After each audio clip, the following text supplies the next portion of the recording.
वैशाख 20 गते हुने क्लास 12 अकाउन्टको एक्जामको लागि आज हामीले फिक्स अल थ्योरी क्वेसन लिएर आएका छौं। यो फिक्स क्वेसनले चाहिँ हजुरलाई 20 गते हुने एक्जामको लागि चाहिँ एकदम हेल्पफुल गर्नेवाला छ है त। सो भिडियो लङ हुन सक्छ, स्किप नगरिकन अन्तिमसम्म हेर्नु होला है त। सो अब चाहिँ सुरु गरौँ। ल ओके गाइस, हामी चाहिँ क्वेसनतर्फ आइसकेका छौं। सुरुमा चाहिँ हजुरलाई भेरी सर्ट क्वेसन आउने गर्दछ। हजुरलाई चाहिँ टोटल 11 वटाको भेरी सर्ट क्वेसन आउने गर्दछ भने अब हजुरलाई थ्योरी भनेको छु मैले अहिले हैन। अनि थ्योरी चाहिँ हजुरलाई चाहिँ जम्मा 8 वटा आउने गर्दछ है। थ्योरी चाहिँ 8 वटा आउँछ र अरु चाहिँ न्यूमेरिकल आउने गर्दछ भेरी सर्टमा है त। ल अब चाहिँ थ्योरी चाहिँ कुन इम्पोर्टेन्ट छ त्यो हेरौँ है त। अब इम्पोर्टेन्टमा सबभन्दा सुरुमा 1 मा भनेको छ क्रिटिफाई the meaning of public limited company भनेको छ। पब्लिक लिमिटेड कम्पनीको मिनिङ लेख भनेको है त। अब यसको डेफिनेसन हेरौँ। Public limited company as a company whose shares are offered to the public and can be freely transferred है त।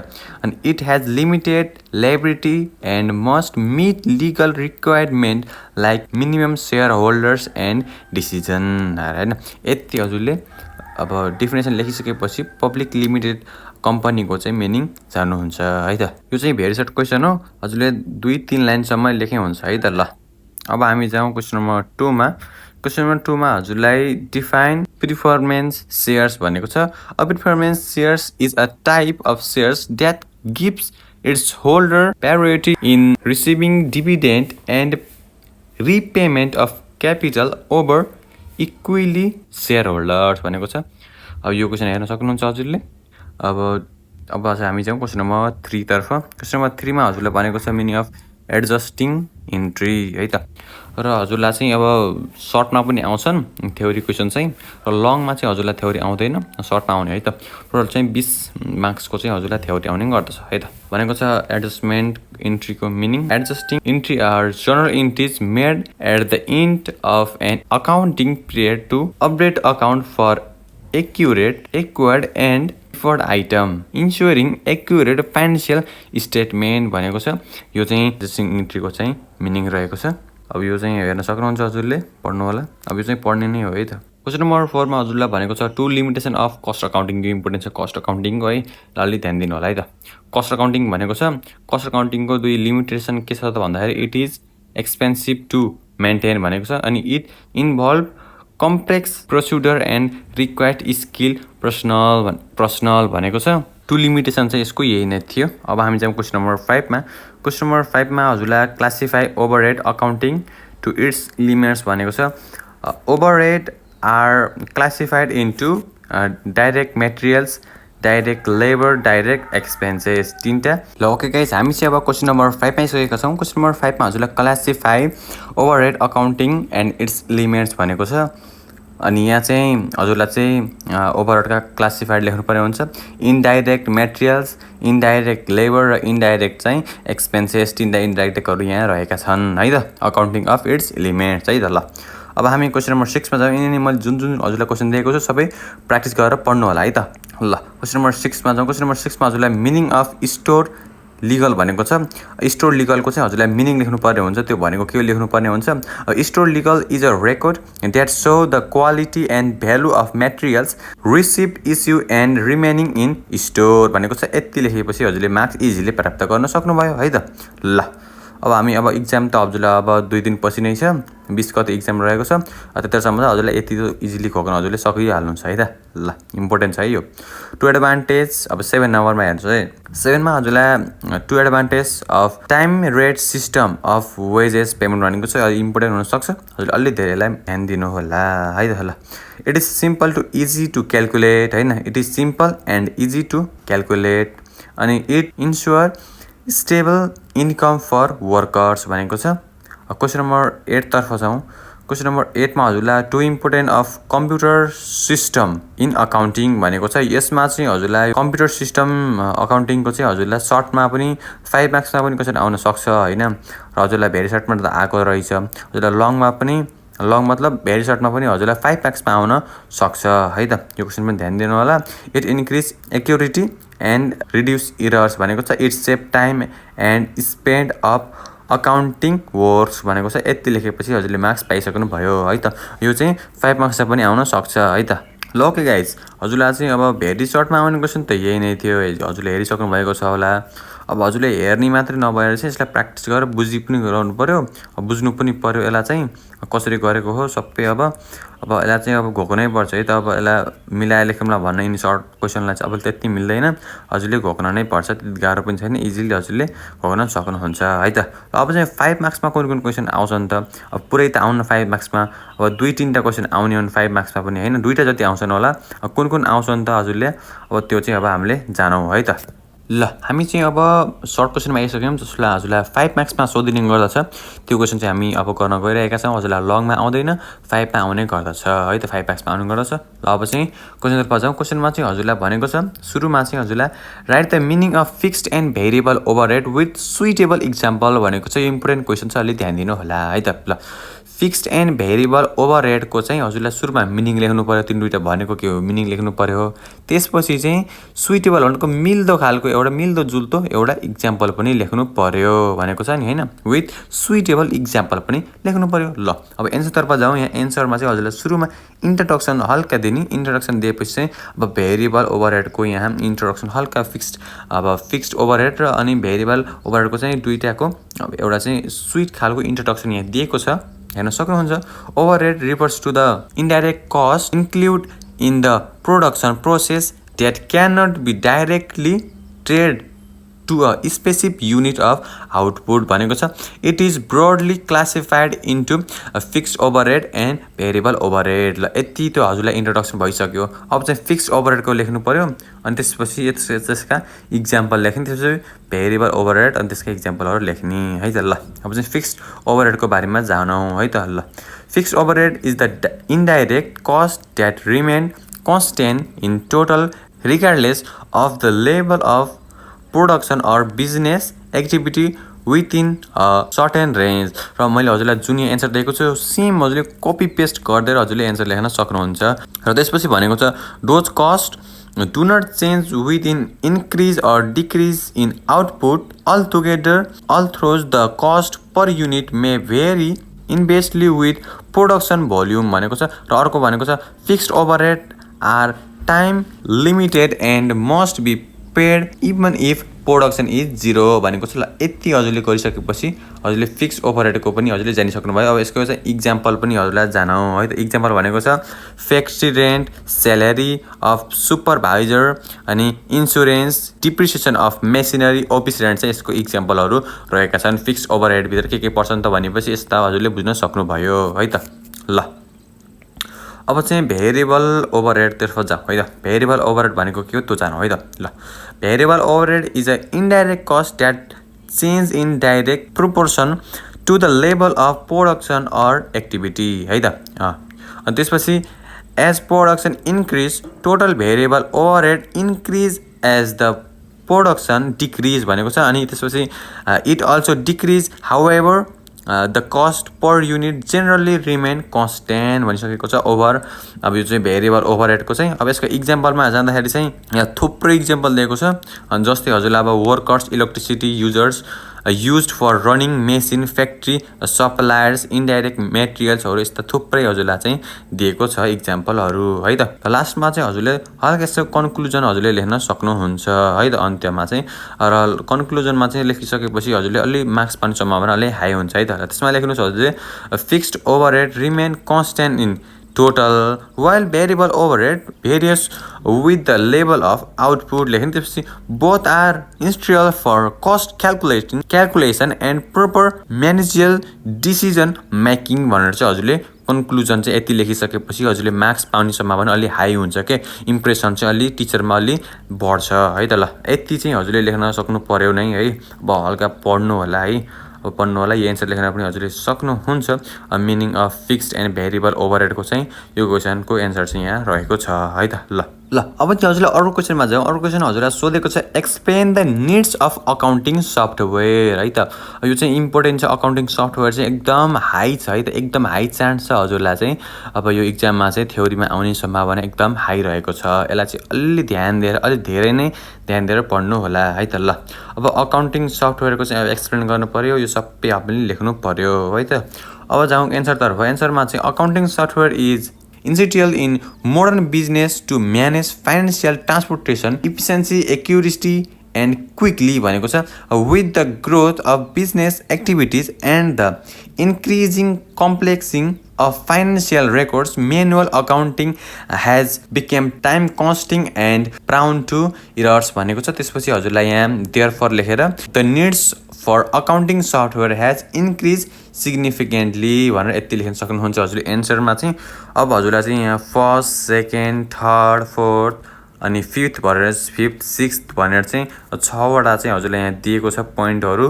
अब यो हजुरले पोइन्टहरू हेर्न सक्नुहुन्छ। फर्स्टमा हजुरलाई एक्युरेसी एन्ड रिलायबिलिटीको बारेमा चाहिँ अब मेन भनेको छ।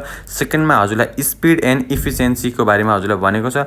थर्डमा हजुरलाई चाहिँ प्रपर रेकर्ड किपिङ एन्ड अर्गनाइजेसनको बारेमा भनेको छ। फोर्थमा हजुरलाई easy preparation for of report भनेको छ।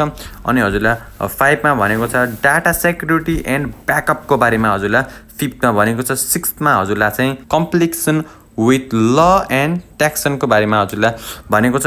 र यति हजुरले गरिसकेपछि हजुरलाई कन्क्लुजन हल्का लेख्नुपर्ने हुन्छ। कन्क्लुजनमा चाहिँ हजुरलाई accounting software is needed to improve accuracy, save time, maintain records, ensure security and support better financial management in any organization भनेर यति हजुरले लेख्न सक्नुहुन्छ। अब यति लेखेपछि हजुरलाई 6 सम्म यहाँ दिएको छ। हजुरले अब यति चाहिँ घोक्नु पर्यो है। अब यति घोकेर चाहिँ हजुरले लेख्न सक्नुहुन्छ यो अकाउन्टिङ सफ्टवेयरको बारेमा है। त्यति गाह्रो छैन, यो पुरै हजुरले लेख्न पर्छ भन्ने पनि छैन, किनभने 5 मार्क्सको क्वेसन हो, त्यसैले लेख्न पर्छ नै। बट हजुरलाई अब यदि पुरै गाह्रो लाग्छ भने हजुरले हल्का हल्का पनि लेख्न सक्नुहुन्छ है त। ल अब चाहिँ अर्को क्वेसन रहेको छ यहाँ वाट इज कस्ट अकाउन्टिङ। हेर्नुहोस् है, मैले अहिले पनि हजुरलाई भनेको थिएँ भेरी सर्टमा चाहिँ कस्ट अकाउन्टिङ चाहिँ हजुरलाई 5 मार्क्समा पनि आउन सक्छ है भनेको थिएँ। हेर्नुहोस् 5 मार्क्समा पनि आएको छ नि है। यो अब इम्पोर्टेन्ट छ, फाइनल इक्जाममा पनि हजुरलाई अब यसैमा पनि हजुरले आउन चाहिँ सक्छ। त्यसैले मैले कस्ट अकाउन्टिङ पनि 5 मार्क्समा ल्याएको छु। यसको लिमिटेसनको बारेमा पनि छ है त। ल कस्ट अकाउन्टिङको बारेमा जानु सुरुमा। Cost accounting is a branch of accounting that deals with recording, classifying, analysing and controlling cost of production भनेको छ। अनि त्यसपछि it helps in determining the cost of goods or services and provide useful information to management for planning, controlling and decision making भनेको छ है त। ल यति एकदम सजिलो यो चाहिँ अब हजुरको इन्ट्रोडक्सन रहेको छ कस्ट अकाउन्टिङको चाहिँ एकदम इजिली हजुरले जान्न चाहिँ सक्नुहुन्छ। अब चाहिँ यसको लिमिटेसनको बारेमा भनेको छ है त। लिमिटेसन अफ कस्ट अकाउन्टिङमा जाम। लिमिटेसन यहाँ रहेको छ expensive system, complex procedure, basic own instruments, अनि त्यसपछि not useful for all businesses. त्यसपछि हजुरलाई 5मा चाहिँ भनेको छ टाइम कन्ज्युमिङ भनेर चाहिँ यहाँ भनेको छ। लास्टमा चाहिँ कन्क्लुजन लेख्नुपर्ने हुन्छ हल्का। Cost accounting is very useful for controlling cost and improving efficiency. It has some limitations that must be considered before implementation भनेको छ। हजुरलाई चाहिँ यहाँ टप 5 वटा चाहिँ यहाँ पोइन्ट भनेको छ। मैले पोइन्टको अब हजुरलाई मेन टपिक भनिदिएँ। अब हजुरलाई पोइन्टको एक्सप्लेन चाहिँ यहाँ हजुरले आफै गर्नु होला है त। पोइन्टको एक्सप्लेन आफै गर्नु होला।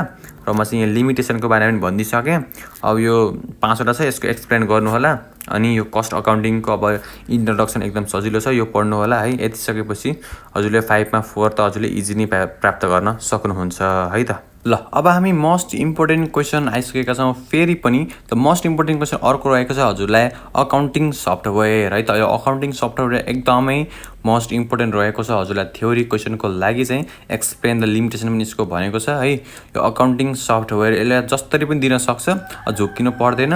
एन्सर चाहिँ यही नै हजुरले सेम लेख्न सक्नुहुन्छ है त। ल अब चाहिँ सुरुमा चाहिँ यसको एन्सरतर्फ जाउँ है त। अकाउन्टिङ सफ्टवेयरको के हो?